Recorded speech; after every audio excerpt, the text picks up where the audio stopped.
मालक दागिने नाहीत घरात. अरे रे रे रे, फारच वाईट झालं की. उंदरानं खाल्ले वाटतं तुमचे दागिने. मग आता नियमाप्रमाणे आपल्याला खेळावं लागणार. मोत्यांचा खेळ.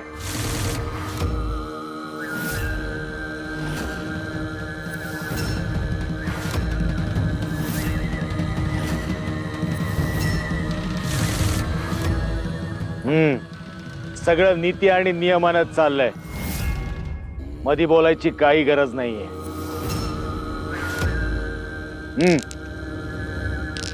तर तुला नियम माहीतच आहे.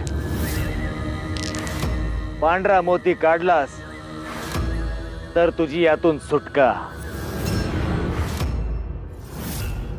आणि जर काळा मोती काढलास तर आयुष्यभर माझा गुलाम.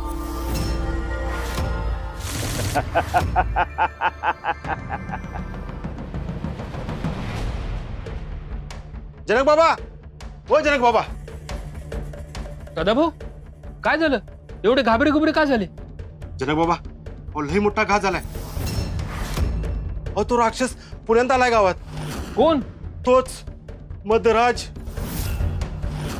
आणि तो आपल्या महादेला उचलून घेऊन गेलाय वाड्यावर. उचलून नेलं? होय, तिची बायको बी घरात नव्हती. घरात कोणी बी नव्हतं. ती बिचारी घरात परत आली आणि बघते तर काय, महाद्या घरात नाही. तिकडं तिकडं समधीकडे शोधलं. तेव्हा तिला कळालं की मदराज महाद्याला वाड्यावर घेऊन गेलाय. आई राजा, काय होऊन बसलंय? त्यातनं आणखी एक संकट आलं त्यांच्यावर. त्यांच्या घरातलं समद सोनं नाहीसं झालं. काय म्हणजे चोरीला गेलं? काय बी कळना झाले. पण त्याच्याकडे त्या रकमेचं सोनं होतं. ते तो आणायला गेला, पण घरात कुठंच सापडलं नाही. याचा अर्थ तो कर्ज फेडू शकत होता, पण त्याला ते फेडू दिलं गेलं नाही. पण ते सोनं ते कुणी चोरलं असेल?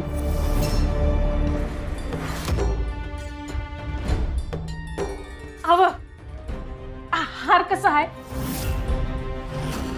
आणि म्या कशी दिसते सांगा ना. अगं ही चोरीची वस्तू आहे आणि दुसऱ्यांच्या वस्तूवर असा डल्ला मारू नये ग. मला काय तुझं हे वागणं आवडलेलं नाही. तुम्ही इथं नसताना माझे हाल होत होते. लोकांच्या दयेवर जगत होती. ते पटत होतं तुम्हाला? अहो एवढे दिस मन मारून जगले. आता कुठं चांगली राहायची संधी मिळते तर ती मला सोडायची नाही सांगून ठेवते. अगं पण गावची अवस्था काय आहे आणि तुझं काय चाललंय? अशा वाईट वेळेत उलट गावाला मदत करायला पाहिजे.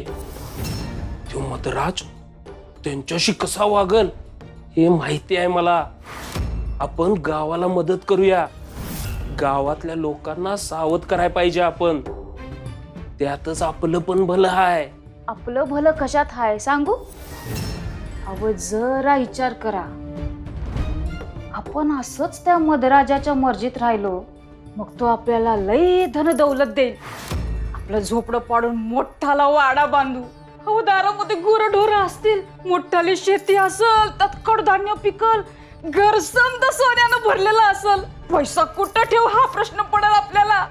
तुम्ही शेतावर जाल दुपारच्याला झुणका भाकर घेऊन. तू येशील? म्या कशा पायी येऊ?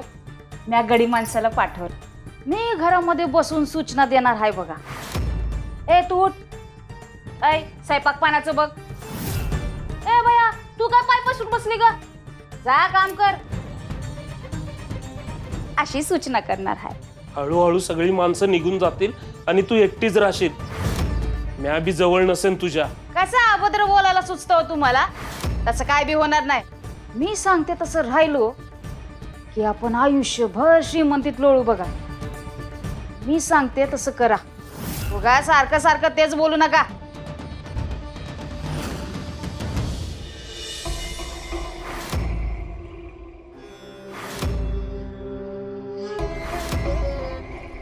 जगदंबा, मेलो मी. मेलो. वाचवा. ए वाचवा. देवांनो माझ्यासाठी धावा.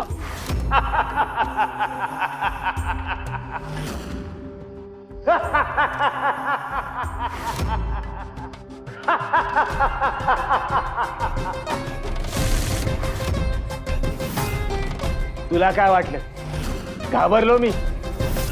काल अचानक माझ्या समोर आलीस आणि माझा जीव घेतलास, पण पुन्हा जिवंत झालो ना मी. हा बघ तुझ्या समोर आहे, पहिल्यासारखा अहंकारानं गर्वानं. काय छळताय तू माझ्या गावातल्या गरीब लोकांना? त्यांचा काय चुकलंय? ते तुझ्या गावातले हेच त्यांचं चुकलंय आणि म्हणून त्यांना त्रास होतोय. तू माझ्यासाठी या गावात आलायस ना? मग माझ्याशी लढ. तू बरोबर बोलतीय, पण त्यात काय मजा नाही ग. आधीचे रिपू असंच तुझ्याशी लढत राहिले आणि तुझे गुलाम झाले. काल तो क्रोध कसा तुझ्या समोर मान खाली घालून उभा होता आणि म्हणत होता, जशी तुमची आज्ञा देवी. बा, बा, बा, बा, बा. आता थांबव तुझा छळ. आत्ताच्या आत्ता थांबवतो. मग चल माझ्यासोबत महिषासुरांकडे, म्हणजे तुझ्या या गावातल्या तुझ्या लाडक्या लोकांना होणारा त्रास आपोआप थांबेल. महिषासुराची आणि माझी वेळ होईल तेव्हा त्याचा नाशच होणार आहे. योग्य वेळ आल्यावर मी आणि तू मिळून त्याचा अंत करणार आहोत. तू मला घेऊन जायची स्वप्न बघूच नकोस. मग तू सुद्धा तुझ्या गावकऱ्यांना होणारा त्रास कमी होईल याची स्वप्न बघू नकोस. उघड्या डोळ्यांनी त्यांचा छळ बघत बस. आणि हो, तू मला संपवूच शकत नाहीस हे तुला कळलंच असेल. मी काही ना काही मार्ग शोधून काढेनच. तुझाही मला मदत करेल. अगं ती कशी तुला मदत करेल? तिनंच तर मला वरदान दिलंय. म्हणजे तुझी तुळजाईच मला वाचवते.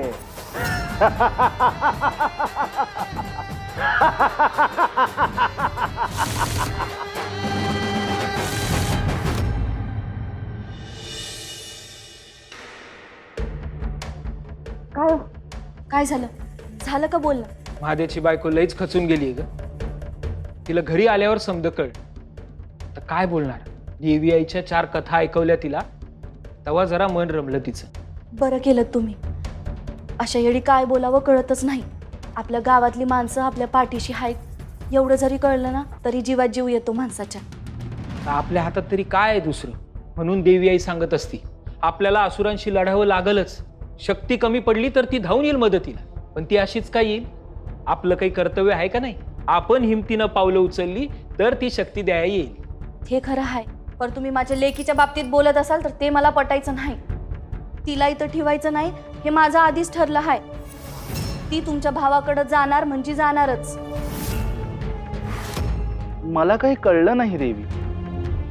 तुळजाईच मदाचं रक्षण करते म्हणजे? मदारने धनाजी बरोबर जो करार केलाय त्यात असं लिहिलंय की धनाजी स्वतः येऊन मदाला हरवून जमीनदारी परत घेत नाही तोपर्यंत कुणीही त्याला कुठल्याही मार्गाने हरवू शकणार नाही. कपटाने नाही, नियमाने नाही, बळानेही नाही. पण मग यात तुळजाईचा संबंध कुठे आला?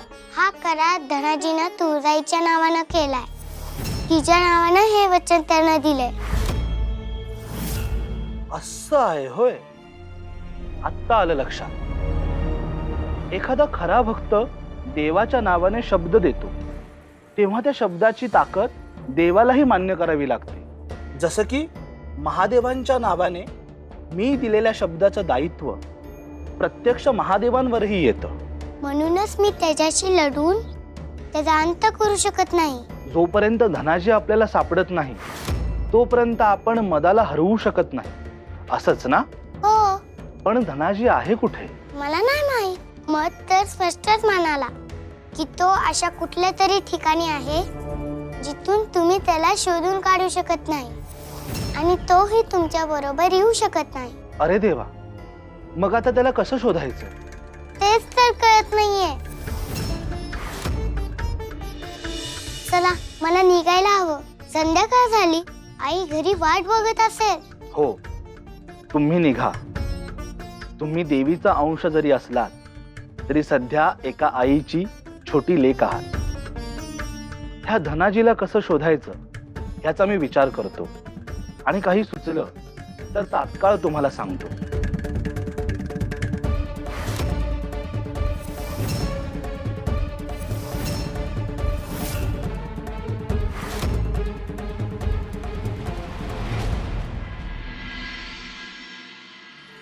गंगाई, बघा तुम्ही बाजू घेताना व तिची एवढी रात्र झाली आता तरी बी तिचा पत्त्या नाही.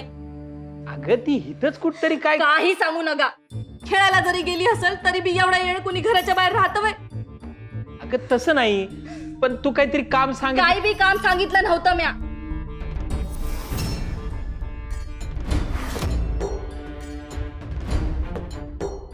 बाहेर सामसूम झालंय. आधीच एवढ्या वाईट घटना घडत आहेत आणि त्यात आपली पोरगी अजून बी घराबाहेर.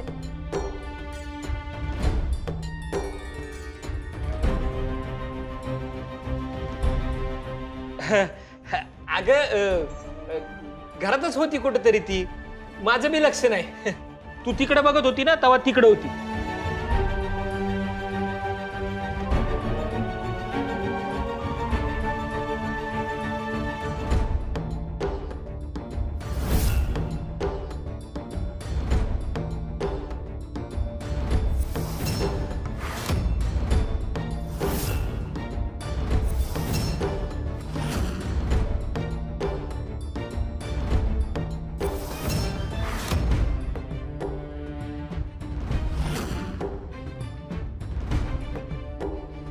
तू उगाच चिडत असत. हा, कळतंय मला समज. उगा येड पांघरून पेडगावला जाऊ नका तुम्ही बापले. येड पांघरून पेडगावला जायचं नाही, कळलं? गप बसाव तुम्ही. आणि काय ग जगदंबा, तू होतीस कुठं?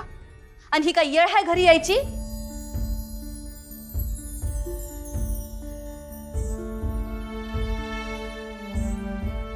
ये ना.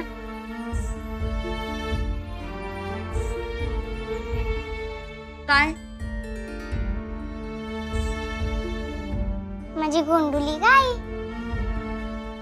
कशाला एवढी चिडते?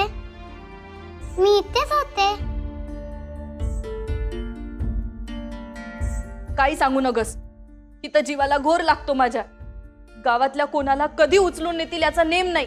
दिवसा उजेडी फिरायची चोरी झाली आहे इथे आणि तू गंगाई पहिल्यांदाच गेली ती. तुम्ही मध्ये पडू नका. इथं माझ्या जीवाची काय घालमेल होते ते मला ठाव. आई, अगं मी उद्यापासून लवकर घरी येत जाईल. नाही नाही,